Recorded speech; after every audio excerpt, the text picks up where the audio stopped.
huwag kayong magtatakbo dyan at baka masugatan kayo. Madalas nating marinig yan sa matatanda tuwing mahal na araw. Mas matagal daw kasing gumaling ang mga sugat sa ganitong panahon.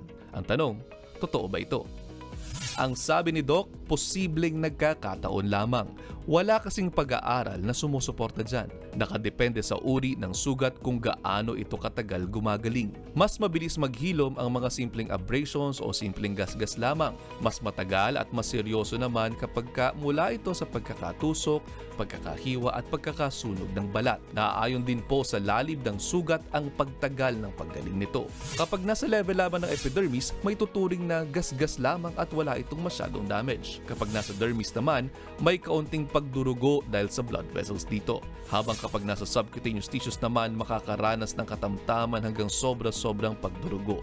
Maaaring bumagal ang paggaling ng sugat dahil sa infection o gangrene na nauuwi sa operasyon o amputation. Nakababagal naman ng paggaling ng sugat ang mataas na blood sugar dulot ng diabetes dahil hirap gumawa ang ating katawan ng insulin. Gayon din ang mabagal na daloy ng dugo dahil naman sa anemia. Tandaan lamang po na kung mayroong malalang sugat at mayroong hindi mapigilang pagdurugo, pumunta ka agad sa ospital.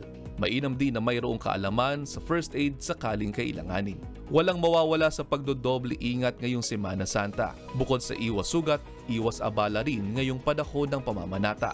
Para sa iba pang mga mahalagang talakayan tungkol sa inyong mga kalusugan, tumutok lamang po sa Sabi ni Doc mula Lunes hanggang Biyernes. Dito lamang yan sa Good Morning Kapatid. Mga kapatid, Justin Quirino po. Masayang kwentuhan at makapulahang informasyon ang hatid namin tuwing umaga. Kaya mag-subscribe na at mag-follow sa social media pages ng News 5.